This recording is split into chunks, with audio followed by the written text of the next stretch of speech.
హాయర్స్ welcome to our channel. ప్రస్తుతం మనతో పాటు దామ భారతి గారు సీనియర్ జర్నలిస్ట్ ఉన్నారు. వారితో ఒకసారి మాట్లాడదాం. సార్ నమస్కారం సార్. నమస్తే. సార్ నాగబాబు గారిని రీసెంట్ గానే క్యాబినెట్ లోకి తీసుకోబోతున్నామని చెప్పేసి కూటమి గవర్నమెంట్ అనౌన్స్ చేయడం మనం చూసాం. అయితే తనకి ఏ శాఖ ఇస్తారు అన్నది ఇంకా అనౌన్స్ చేయలేదు. అయితే పవన్ కళ్యాణ్ గారు తన శాఖల్ని సాక్రిఫైస్ చేయబోతున్నారు నాగబాబు గారి కోసం అని చెప్పేసి ఒక వార్తలు వైరల్ అవుతున్నాయి సార్. మరి ఇవాళ కూడా నిన్న కూడా చంద్రబాబు నాయుడు గారితో ఇదే విషయం పైన మీటింగ్ కూడా జరిగింది కదా. మరి ఎటువంటి శాఖల నాగబాబు గారికి ఇవ్వబోతున్నారు? మరి మీటింగ్ దేని కొరకు జరిగింది? మరి పవన్ కళ్యాణ్ గారు ఏ శాఖల్ని సాక్రిఫైస్ చేయబోతున్నారు? నిన్న సచివాలయం బ్లాక్ 1లో పవన్ కళ్యాణ్ చంద్రబాబు మీటింగ్ జరిగింది. దాదాపు 40 నిమిషాలు వాళ్ళిద్దరు సమావేశమై వివిధ విషయాల మీద చర్చించినట్టుగా చెప్తున్నారు. అందులో ప్రధానమైంది ఒకటి నాగబాబుది, రెండవది నామినేటెడ్ పోస్టులకు సంబంధించిన ఇది చర్చ. ఈ 2 విషయాలు ప్రధానమైనవి. అవి కాకుండా కాకినాడకు సంబంధించిన పోర్టు కేసు కావచ్చు, మొన్ననే విశాఖపట్నం పోర్టులో కూడా బియ్యం పట్టుబడిందని చెప్పారు. ఈ విషయాలు కూడా చర్చించినట్టుగా తెలుస్తుంది బేసిక్గా, అంటే స్టేట్కి సంబంధించి. ఇక్కడ ఇప్పుడేంది నడుస్తుందంటే, నాగబాబుకి మంత్రి పదవి ఇస్తున్నట్టు డిసెంబర్ 9న చంద్రబాబు నోట్ ప్యాడ్ మీద బయటకు వచ్చింది వార్త. ఆయన సంతకంతో బయటకు వచ్చింది. అందులో ఏముందంటే, ఇద్దరు రాజ్యసభ అభ్యర్థి మస్తాన్ రావుకి, తర్వాత సానా సతీష్కి తెలుగుదేశం నుంచి 2 రాజ్యసభ సీట్లు ఇస్తున్నాము. ఆర్ కృష్ణయ్యకి బీజేపీ కోటాలో 1 రాజ్యసభ సీట్ ఇస్తున్నాము. అట్లాగే కొనిదెల నాగబాబుని మంత్రివర్గంలో చేర్చుకోవడానికి మేము నిర్ణయించుకున్నామని అనౌన్స్మెంట్ వచ్చింది. అయితే అప్పటి నుంచి కూడా ఒక చర్చ జరుగుతుంది. ఎందుకంటే నాగబాబు ఎమ్మెల్యే కాదు, ఎమ్మెల్సీ కూడా కాదు. మరి ఆయన్ని ఎట్లా మంత్రి పదవులకి తీసుకుంటారు?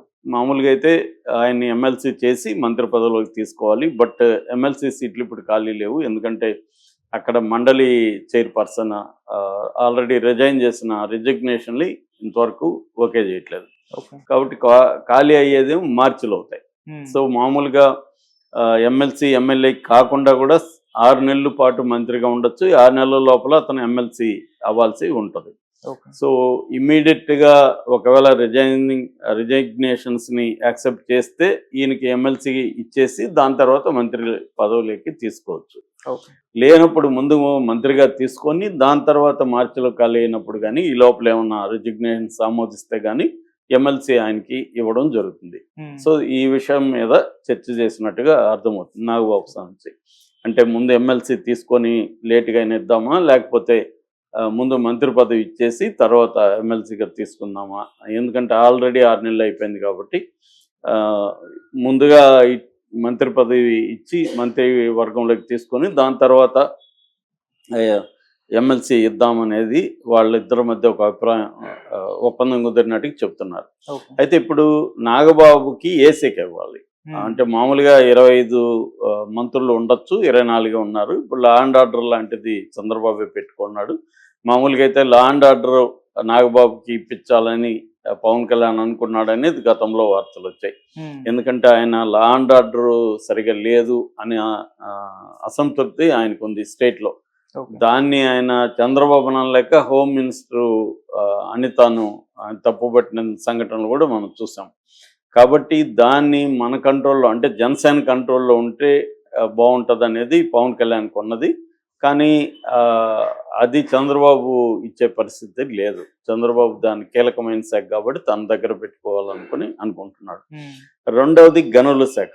గనుల శాఖ అడిగారని చెప్తున్నారు. దానికి కనీసం కొల్లి రవీంద్ర ఉంది, ఆయన దగ్గర నుంచి ఇప్పిస్తే మళ్ళీ విమర్శలు వస్తాయన్న ఇది ఉంది. ఆయన కొల్లి రవీంద్ర బీసీ కాబట్టి ఆయన దగ్గర నుంచి ఇప్పిస్తే మళ్ళీ అదొక విమర్శ వస్తుంది అన్న ఇది ఉంది. దాంతో ఇప్పుడు పవన్ కళ్యాణ్ ఏం ఆలోచిస్తున్నాడంటే, ఒకటి సినిమాటోగ్రఫీ శాఖ నాగబాబుకి ఇస్తే బాగుంటుంది. ఎందుకంటే సినిమా రంగానికి సంబంధించిన వ్యక్తి కాబట్టి సినిమా రంగంతో డీల్ చేయడానికి నాగబాబు పర్ఫెక్ట్గా ఉంటాడు. సో నాగబాబు సినిమాటోగ్రఫీ దుర్గుల్ కందేష్ దగ్గర ఉంది. ఇప్పుడు దుర్గుల్ కందేష్కి 2 శాఖలు ఉన్నాయి, ఒకటి సినిమాటోగ్రఫీ, రెండోది టూరిజం.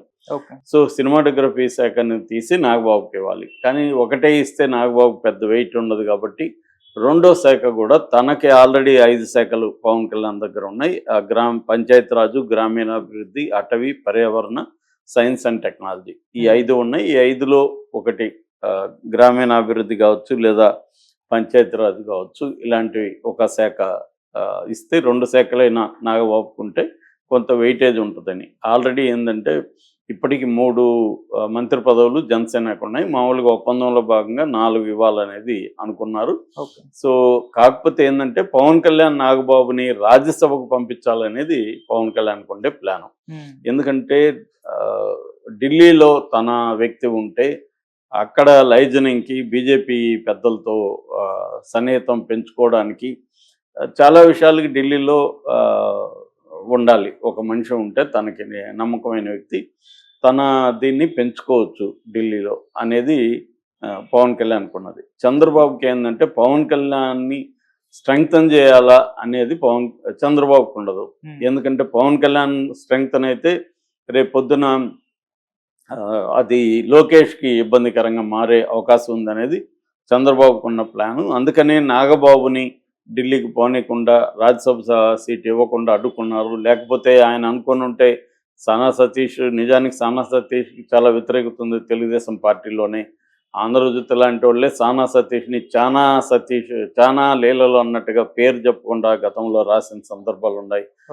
సిబిఐ ఆఫీసర్కి లంచం ఇవ్వడానికి ప్రయత్నించాడు. ఇలాగంతా రకరకాల వార్తలు వచ్చినా కూడా సానా సతీష్కి చంద్రబాబు ఇవ్వడం వెనక లోకేష్ ప్రెజర్ ఉంది అనేది చెప్తున్నారు. సో ఏదేమైనా ఆయనకైతే రాజ్యసభ సభ్యత్వం అయితే రాలేదు. యాక్చువల్గా ఏంటంటే బిగినింగ్లో టీటీడీ చైర్పర్సన్గా బోర్డు చైర్పర్సన్గా ఇస్తారని ఫస్ట్ చెప్పారు. సో అది రాలేదు. సో దాని తర్వాత మంత్రి పదవి అన్నారు, అది రాలేదు. దాని తర్వాత రాజ్యసభ అన్నారు, అది రాలేదు.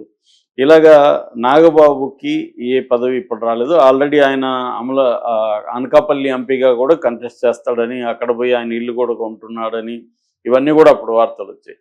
మళ్ళీ అక్కడ బీజేపీ కోసం ఆయన త్యాగం చేయాల్సి వచ్చింది. సో ఆ రకంగా ఏంటంటే నాగబాబుకి తను కోరుకున్నది ఏది దొరకలేదు. చివరికి మంత్రి పదవి అయితే వచ్చింది. అయితే ఈ శాఖ ఇంకా ఫైనల్ కాలేదు. ఈ శాఖల గురించి మాట్లాడుతున్నారని చెప్తున్నారు. సో పవన్ ఇప్పుడు ఒకే ఇంట్లో 2 పదవులు ఉండొచ్చా? అసలు అన్నదమ్ములు ఎప్పుడు కూడా ఇప్పటి వరకు ఒక ఇంట్లో అన్నదమ్ములు ఒకేసారి మంత్రి పదవులు అనుభవించింది లేదన్న విమర్శలు కూడా వస్తున్నాయి. ఆల్రెడీ 4 మంత్రిత్వ శాఖలు 4 ఉంటే జనసేనకి 3, అందులో 3 అప్పర్ కాస్ట్, 4 అప్పర్ కాస్టే, అందులో 3 కాపు సామాజిక వర్గం, 1 కమ్మ సామాజిక వర్గం. సో 4కి అప్పర్ కాస్ట్గా ఇవ్వడం పట్ల కూడా బీసీల్లో దళితులు వ్యతిరేకత వస్తుంది. కనీసం ఒక దళితుడు లేదు, ఒక బీసీ లేదు, దాంట్లో ఇంకెట్లా మహిళ అసలు లేదు. సో 4 మంత్రి పదవులు కూడా అప్పర్ కాస్ట్కే ఇవ్వాలా పవన్ కళ్యాణ్ అన్న విమర్శలు కూడా వస్తుంది. మాట్లాడితే నేను బడుగు బలహీన వర్గాలు, దళితుల పక్షపాతి, నాది రెల్లు కులం, ఇలాగా మాట్లాడిన సందర్భాలంతా కూడా ఇప్పుడు ఆ వీడియోలు బయటికి తీసి మాట్లాడుతున్నారు. వైసీపీ కూడా దీన్ని కొంత అగ్నికార్యం పోసినట్టు దీన్ని రెచ్చగొడుతుంది. కాకపోతే ఇప్పటికిప్పుడు జనసేనలో పవన్ కళ్యాణ్కి యాంటీగా మాట్లాడే పరిస్థితి అయితే లేదు. ఏదేమైనా నాగబాబుకి మంత్రి పదవి అయితే కన్ఫర్మ్ అయింది. ఆయన అది వర్త కాదంటే ఖచ్చితంగా పార్టీలో ఉన్నదే నాయకులు 5-6 మంది కంటే ఎక్కువ లేరు. అందులో నాగబాబు ఖచ్చితంగా నెంబర్ 2 కిందగా వస్తాడు. అంటే నెంబర్ 2 ఇద్దరి పొజిషన్ అని చెప్పుకోవచ్చు. ఇటు నాదెళ్ల మనోహర్, ఇటు నాగబాబు. ముఖ్యంగా పార్టీని స్ట్రెంగ్తన్ చేయడంలో, పార్టీలో ఉండే అసంతృప్తుల్ని బుజ్జగించడం కావచ్చు, ఇవన్నీ చేయడంలో, డీల్ చేయడంలో నాగబాబు రోల్ బాగుంది. పార్టీ నిర్మించడం, పొలిటికల్ క్లాసెస్ చెప్పడం, పవన్ కళ్యాణ్ అభిమానుల్ని స్ట్రాంగ్గా నిలబెట్టడం, ఇవన్నీ కూడా నాగబాబు రోల్ ఖచ్చితంగా ఉంది. కాబట్టి నాగబాబు అనర్హుడు అనేది ఎవరు చెప్పే పరిస్థితి లేదు. కాకపోతే అప్పర్ కాస్ట్ వాళ్ళకే ఇవ్వాలా అనేది ఒకటి. రెండోది సొంత అన్నకు తను మంత్రి ఉండేదే 4, అందులో అన్నదమ్ములు 2 ఉండడం కరెక్టా అనేది కూడా వస్తుంది. అందుకనే పవన్ కళ్యాణ్ ఇది వస్తుందని ముందుగా ఆయన్ని రాజ్యసభ సభ్యత్వం ఇచ్చి అటు పంపించాలనేది పవన్ కళ్యాణ్ ఒరిజినల్ ప్లాన్. కానీ చంద్రబాబు దానికి సుముఖంగా లేడు కాబట్టి నాగబాబు మంత్రి పదవి ఇవ్వాల్సిన పరిస్థితి ఏర్పడింది. Okay sir, thank you so much.